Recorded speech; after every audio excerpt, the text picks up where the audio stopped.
Hello, welcome to this channel. My name is Enoch. Today we'll be continuing our series on Linux. We will be looking at services and processes. What is a service? A service is like a program running in your system. You download Apache HTTP web server and you start it and enable it to use it to display a web page on the internet. SSH is a service that is running in your system. You can stop it, but without it, you will not be able to SSH into the system. There are some services that start at boot time, and there are some that you download and start and enable when your system is already running. They are just the kind of program that is running on your system. Just consider a service like an application or a background service, that is running on your system. You can start them, you can stop them, you can restart them, you can reboot them, you can enable them to start at boot time, and so on and so forth. And like for example, this is a CentOS machine. If I run /etc/os-release, you will see it's a CentOS machine, version 7, and I'm logging as root/root. Who am I? I'm root. Okay. Now, if I run systemctl status sshd, you will see that sshd is running.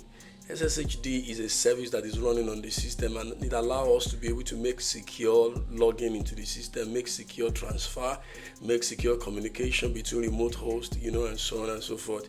And also there are different services running in the system, performing different tasks in the system.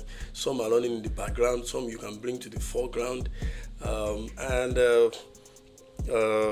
and what we use to manage services is systemctl, system control in modern Linux machine. They can be managed using init system like systemd. I put this particular systemd so that you can understand how to check what kind of command you will use to manage the services on your Linux machine, because there are about 3 different init systems that you may encounter depending on the version of machine that you are using. But modern Linux machine these days use systemd. If your init system is using systemd, then the command you'll be using to manage your services will be systemctl. If your init system is using sysfinite, then you'll be using services. If your init system is using upstart, then you'll be using just start service. You start with service name, maybe start httpd, start sshd, and so on and so forth. So managing services on the machine typically involves starting, stopping, restarting, enabling, and disabling them. So you can start services, you can stop them, you can restart them.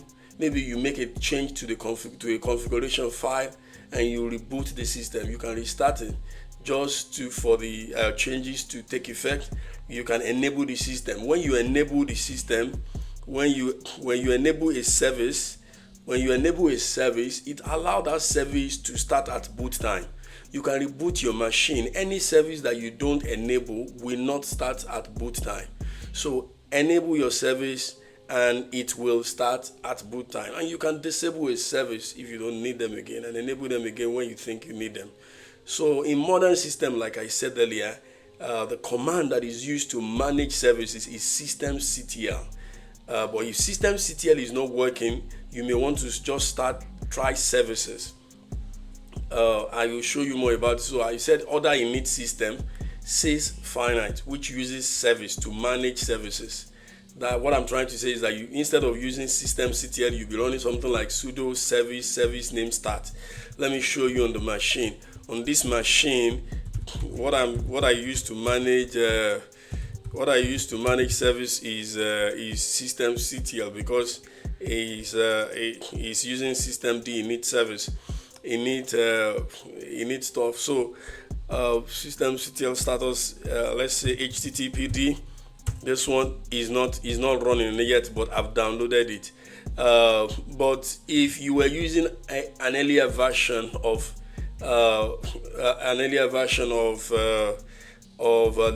Linux, you may encounter one that you'll be using service status, httpd or sshd.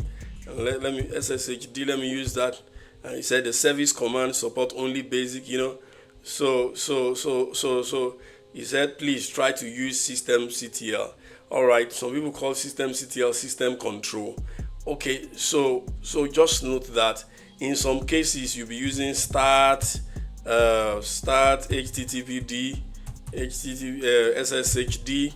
You start it, you stop it, and so on and so forth. Or you can say status. You can say status. Status. So you just run it like that, and it will run based on the init that you have. Now you may want to think, okay, how can I know the kind of command that we use on my machine? I've put it here for you so that you can see it. You can pause this video and just take it in. To determine which init system your Linux distribution is using, you can run ps-p1-o. This is small o for Oscar. Com equals to. This is just looking for the first service initiated on the system. When every system is booted, there is one particular service that is first booted, and that's the init service, and that's the service that that create all other services, all other processes. So this is just what we're asking it to do. Tell us the first service, the service with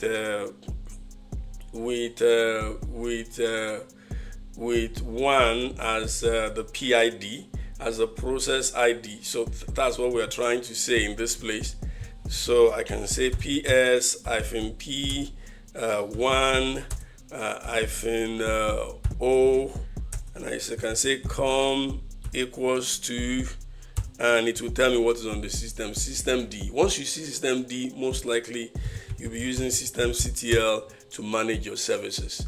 If this command gives you sys finite, then you are using services. If this gives you upstart, then you'll be using start, stop, status, restart, and so on and so forth. Just note that. So let's move on. And you can also use pgrep-l systemd to check if systemd is in the system. So pgrep-l systemd, and it will tell you, I made a small mistake, systemd, and it will tell you, you can see systemd is there. That means systemd is what I'm using, and I'll be using systemctl to manage my services. So let's just leave it at that. So if systemctl command is available and works, your system is likely using systemd init service. So that's that, and I put some examples here. You remember that when we downloaded Nginx in one of my videos, we had to start it, we had to enable it. All right, so I just give it an example of services.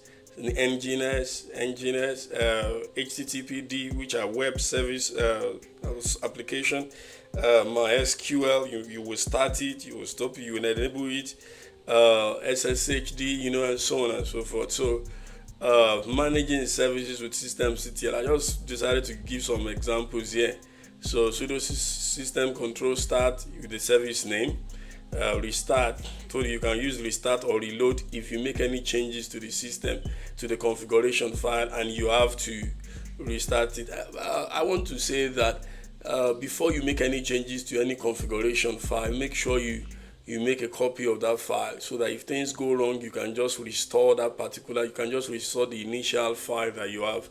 All right, so restart, reload, stop a service, enable a service.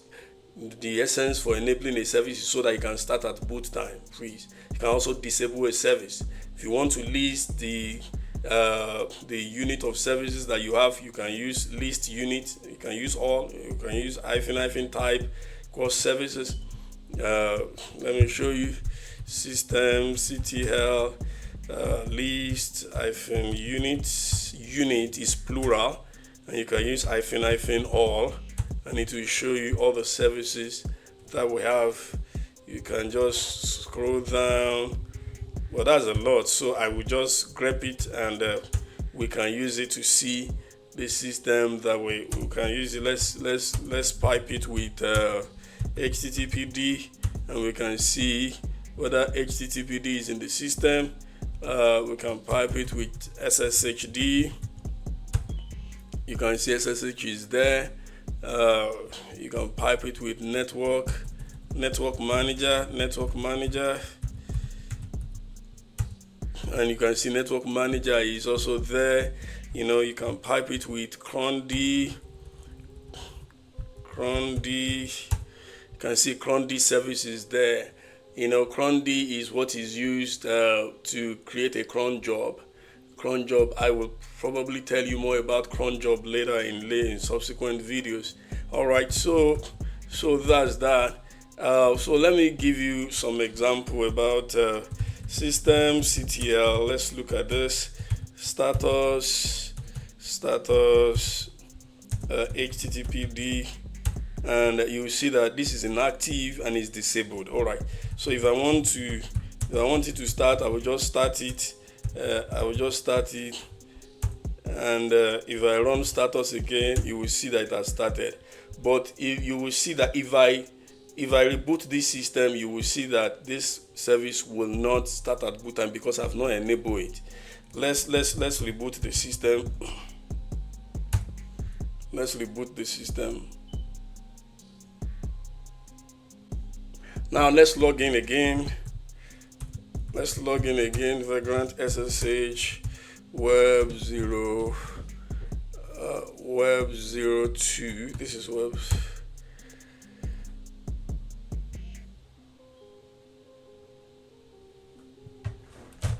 Now we are in. Let's check sudo systemctl status HTTPD. You can see it's inactive. This is because we have not enabled it. So I need to run systemctl enable so that it can start at boot time. All right, so let's run it now. Sudo systemctl enable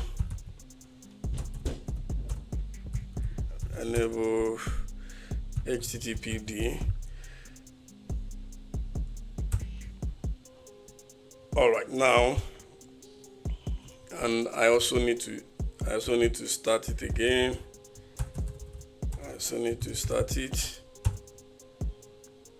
All right, now if I run status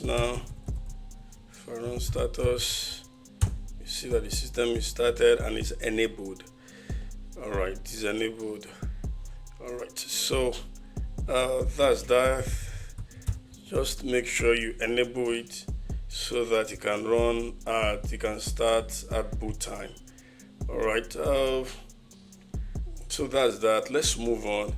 Now let's look at a process. A process is an instance of a running program.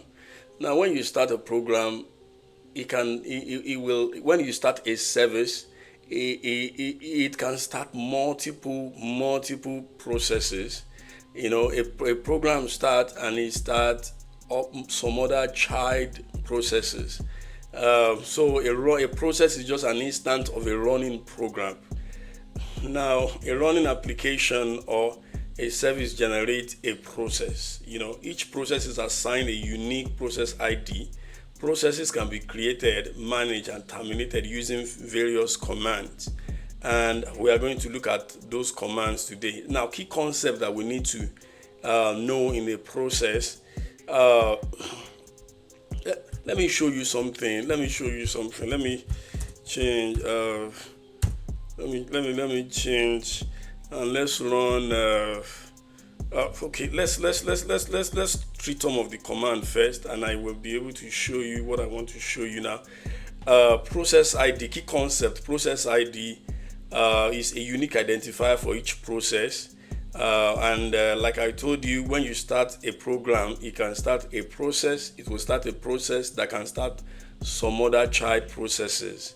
That's why we say it's an instance of a running program.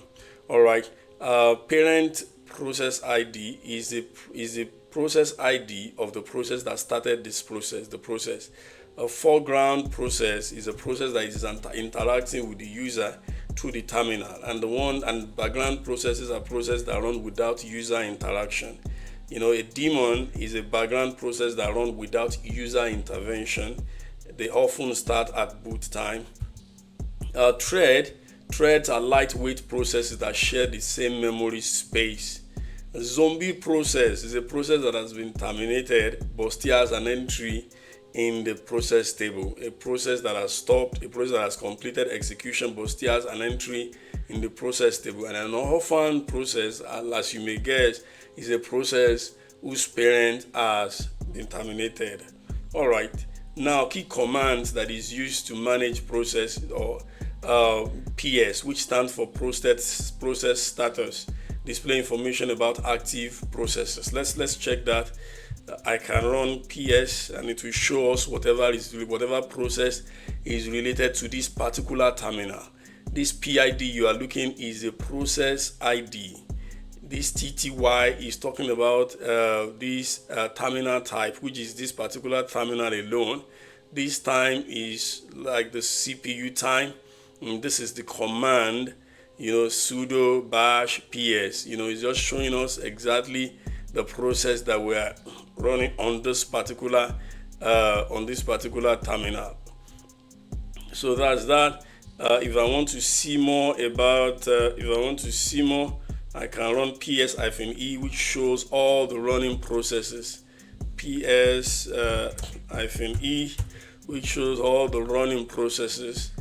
Or we can use less. We can pipe it with less. we can pipe it with less and just look at it.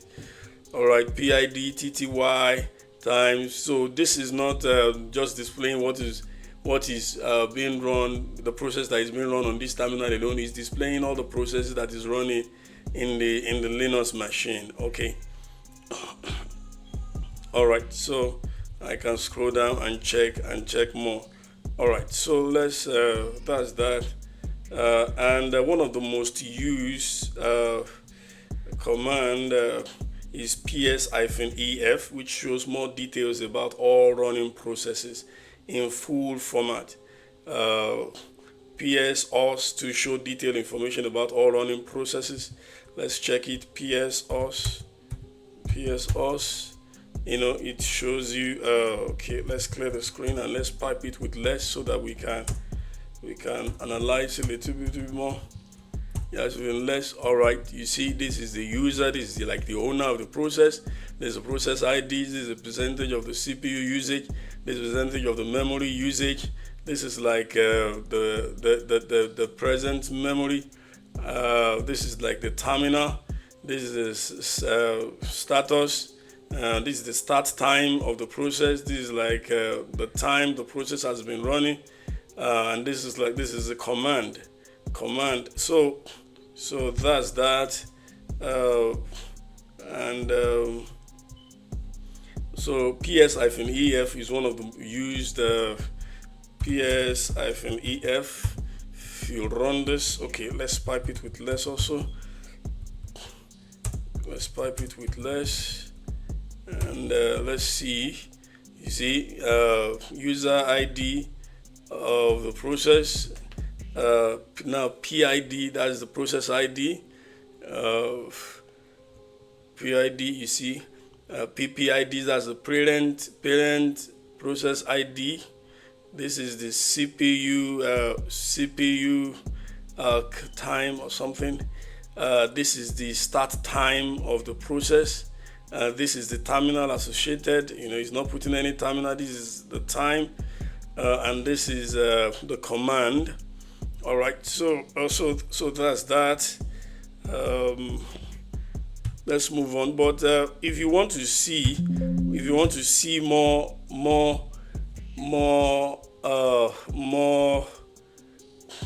if you want to see more interactive issue about more interactive details about your processes, you may want to use top. You may want to use top command. Let me follow my slide so that I don't miss anything. All right, you can also run ps-u username to show all processes by username. What I'm trying to say is that you can run ps-u. You can now run vagrant to see all the processes running by vagrant, and you can also run root to see all the process running by root if you need it. Those are processes running by root. So that's that. Let's move on. So now, if you want to see a more interactive, if you want to see more dynamic real-time view of your running processes and system usage, you can use the top command. Let's look at it. The top command. If you are running top, it will give me, a real-time view of all the processes that is running in the system. See, it changes every 30 seconds. The first line there shows the uptime and the load average. This first one here is the main time presently of the system. Is the time of the system now. The system has been up for about 10 minutes, and there is one user that is logged in. The load average for 1 minute, for 5 minutes, and for 15 minutes. And now task 98% total of services. 1 is running, 97 is sleeping, 0 is stopped, 0 is on B. Percentage of CPU usage 0.0 usage, 0.3% of the system, 0.0% nice, 99.7 high do, 0.0 wait input and output, 0.0 I interrupt, system interrupt, and so on and so forth. This is memory usage, free, used, cache, and this is virtual, free, used, available. So that's that, and this one is just the list of the processes, and it's just showing how they are running on the system per time. So it's dynamic. It changes every 30 seconds. You can simply look at it and see what is happening on your system.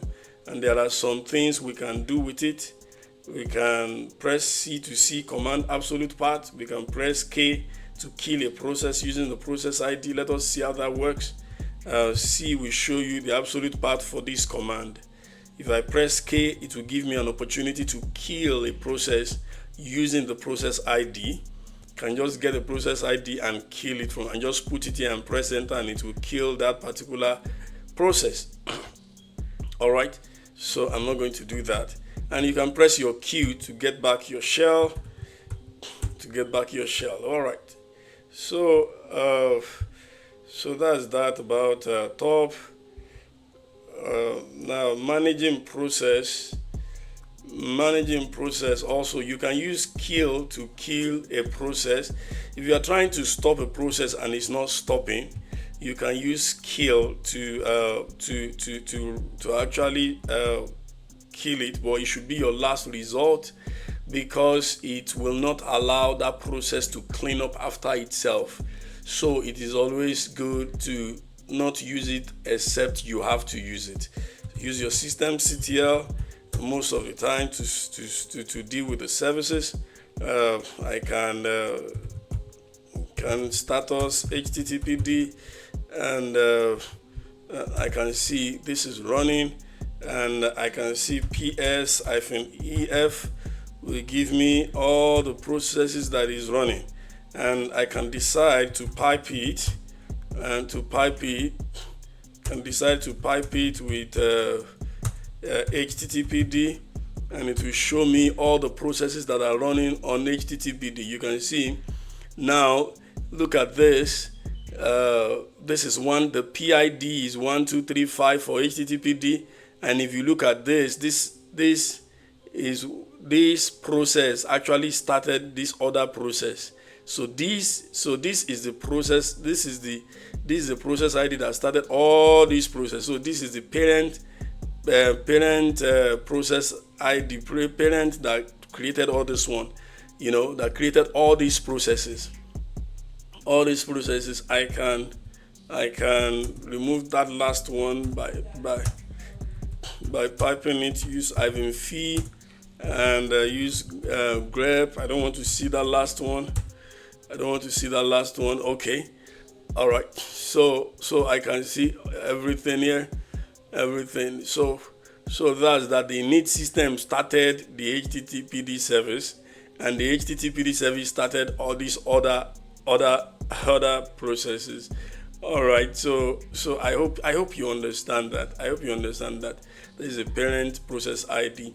So if I'm trying to stop HTTPD and it's not stopping, I can just use this. I can take this process ID and I can pipe it with awk. Then I can get the second column that give me the process ID, print $2, which will give me all the PID that is related. You can see it's giving me all the PID that is related.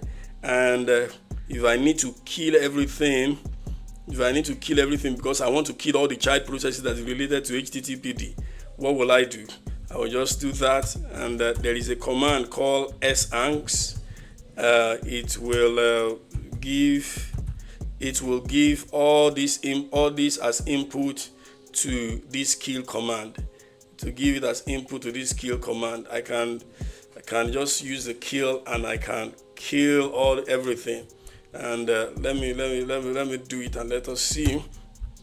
And let us check the status. Let's check the status of HTTPD. You can see failed is because kill command is a dangerous command. It will not allow you to clean up after itself. That's why you are seeing all these failed and stuff. And I can decide to start it again. Start HTTPD. And if I check status, you will see that it has started again. So that's the danger behind using kill. That's why I said kill should be you only use as last result, because it will not allow the process to clean up after itself. All right, if I've used systemctl, you will not see all this code exited status, /failure and so on and so forth. So that's that. That's that about. So you can simply use the kill command to send a signal. Kill command is used to send a signal, and it sends a signal usually to the kernel to stop the process. It doesn't send the signal to the command itself. It sends it to the kernel to stop that particular process. So you can use, and there are different signals you can send. You can send a signal to interrupt. You can send a signal to terminate. You can send a signal to stop and to continue. You can just use kill -2 with the PID process ID to interrupt, just like Ctrl+C. You can use kill -1 to restart a process with the specified PID. You can use kill -9 to forcefully terminate the process. -9 will send signal to the kernel and forcefully stop the process. All right. So kill all will send a signal to kill all processes with the given names. So pkill sends signal to processes based on name and other attributes. So for example, pkill -u user. So killer process owned by the specified user. So just note that. So that's that about our video today. I will see you in the next video. Thank you for watching.